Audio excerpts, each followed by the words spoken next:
However, it was the fastest question that I have ever heard. So congratulations. I will try to answer. Okay. All right. Thank you. So I will try to present you what is the situation in the majority of the universities, particularly in Europe, that we are very slow. However, in Europe, you provide us the funding to introduce each other and get to know, experts all over the world and respond. Do they learn or they just, mimic or copy things? So I'm very grateful for the funding that brought us some European universities with Israeli institutions in order to develop and strengthen the AI literacy within the universities through our activities. So the impact, I will try to present you, this is the main things that I'm going to present. So the impact of AI in higher education, I mean, obviously the higher education is like the physics. I think that we have a very big mass, so the reaction time that we have is a little bit slower than the industry. That probably, the mass is less, and according to physics, you can react and you can adapt faster. So we try to adapt to this very fast intrusion, cannot work, of the AI within our system, and we have created a community of practice. Some of them, they are their literacy regarding AI is very high, and people like me, I'm trying to follow and also try to transfer this knowledge to my students and to my community in Europe, but also beyond Europe. So what we have agreed that AI is like a fire.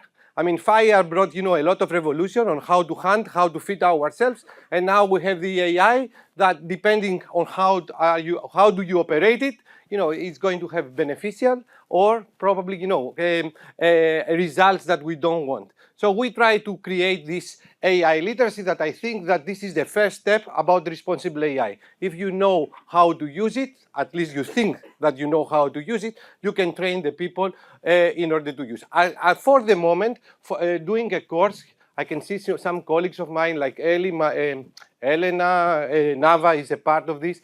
Professor Goulds also has contributed to building our knowledge. There is a hesitation from the academia, like that the AI kills the creativity. Of course, the human factor rejects this because you need to decide how are you going to use and how you are going to use AI as an extra labor. This is what we would like to think. AI is an extra labor in order to do the work. And, in the case of Amir, he's placing, his medical images and he receives, some conclusion, but it is his knowledge that is going to decide, if the result is correct. So I don't think so that kills any creativity. I think that enforces the creativity in order to think out of the box and, be more creative. AI ethical use about cheating and copyrights. I will keep something that the guy from the industry, from the Rafale, that he shows, these small mosquito drones, say to us, we need to be 100% in order to use our products. The same here. We are using Turnitin in order to detect frauding and cheating, but we cannot use it if we are not 100%. So, we are working on this in order to develop how to use these tools and when are we going to decide.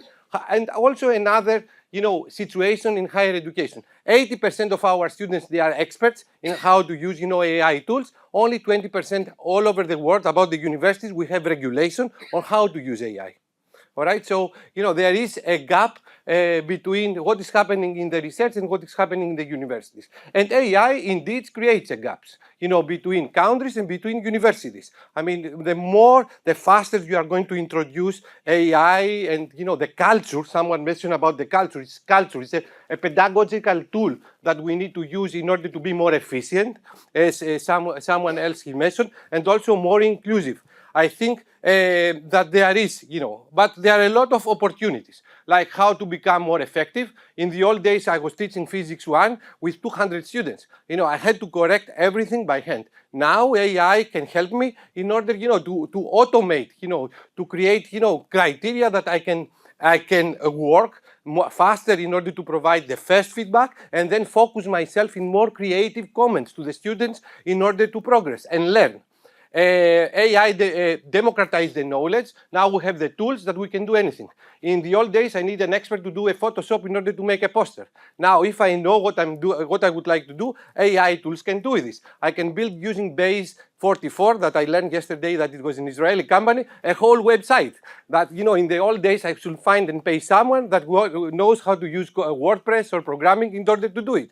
So democratize the knowledge. You need to have an image, capabilities, image recognition capabilities. It was like a PhD, a friend of mine in MIT, how to use image, recognition, and this was a PhD. Now, with AI tools, you need just to know the fundamentals in order to explain the results. And also, I think that AI supports equity, and also the interlinks all the disciplines in the sphere. So AI transforms the way that we learn, and also transforms the way that the classroom will be in the future. And we're very happy that we're working with some universities in Germany, the constructor in Bremen, that they work everything using AI in appropriate way. So this is the past, this is the future. I think that we are in the universities. We are in the era of AI facilitated professors, and also we try also to create this community in all the missions of the university: education, research, and innovation. And I think that we should learn how to use it in order to use it responsibly. I mean, you mentioned in your case about inclusivity. Personalized AI can help the personalized education. We can teach anyone efficient, and we are not leaving anyone behind. All right, so these are the things that I will show you how do we demonstrate through our project. AI is not biased. Of course it's biased from the people that they program the things, but we try to avoid and exclude all this biasing in order to be more efficient. And this is what AI is doing. I mean, in the old days in the universities, we used to have engineering, chemistry, physics, economics. These isolated, pillars, they cannot solve any problem. You mentioned you are a medical doctor, and now we are talking about digital anthropologists, digitalization of the medicine. I think all the global challenges, they can be solved only, by interdisciplinary. And AI can play this important role, can link anything in order to solve any challenge. So I will say that the future of the institutions, the future of the universities, for sure, we need to be trained. We need to be trained how to think, first of all, using AI, and then how to use AI. All right? So I think that we are moving to AI-facilitated faculty, human and machine interaction and competencies. Multidisciplinarity is necessary, and we can see this even in Horizon projects. If you are not going to submit something that interlinks a lot of disciplines, you cannot get the grant. And AI can help you to make this interlink, can facilitate, this collaboration, transform the research. I mean, we are talking about now, we train our students how to use AI in order to be more efficient in scientific writing, in how to analyze the results. I mean, we need training.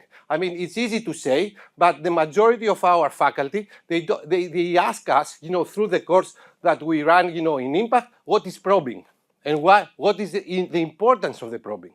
So it's the real life is completely different than what is happening in the research by your experts. So we need to bring this community closer. And this is a nice opportunity for me, sitting there, even I don't speak Hebrew, in order, to see the open windows.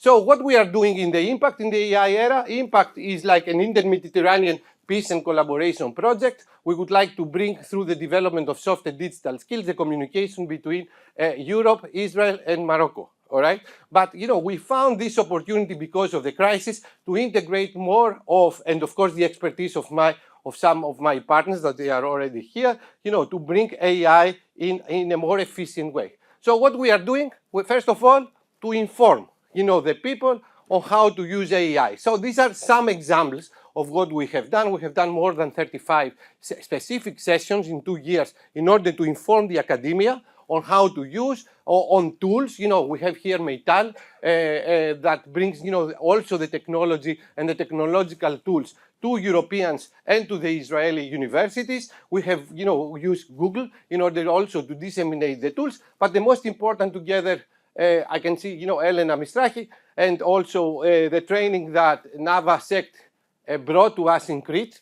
She was like part of her sabbatical, to train in a completely semester course, our professors on how to think and how to apply AI. And this is something that we are running. So also we engage students, and we are very proud that this also involves Technion students in Haifa, that the students, they bring the solution to us. So we teach them, the fundamentals, like facilitators, and then we ask the students, what global challenge or what challenge do you face right now in your daily life? And you can use AI tools in order to solve it, to propose a solution. The students, they work, they came to Crete, and we organized the first students conference that they brought students from all over the world, included Israel, in order to make something very innovative. And I'm telling you, the young people, they have the mind in order to propose something that blows your mind, all right? Also, we have debates with the students to tell us what are the challenges. So we involved all the community within the university, students, academics, administrators, in order to move to the next step. So for the moment, we have organized, these 30 seminars from experts in order to build AI literacy, a roundtable discussion with experts from EU, and also experts from the academia, a professor, from the States. I was last semester in the States, and, the level of AI literacy in the US universities is the same as in Europe, or, I have recognized in your universities. The professors, we lacking knowledge on how to use and how to think with AI. And what we would like to do the next step and our vision is like to change even the way that we teach. We would like to exploit this technology, but through challenge-based learning. So what is the problem? This is the technology and the pedagogy to use in order to offer, global solutions to global problems, but also use the technology in order to address any personal needs of the students. So no one can stay back. And not only this, the universities, due to the demographics, especially in the States, they are looking for students. So they need to address any student all over the world.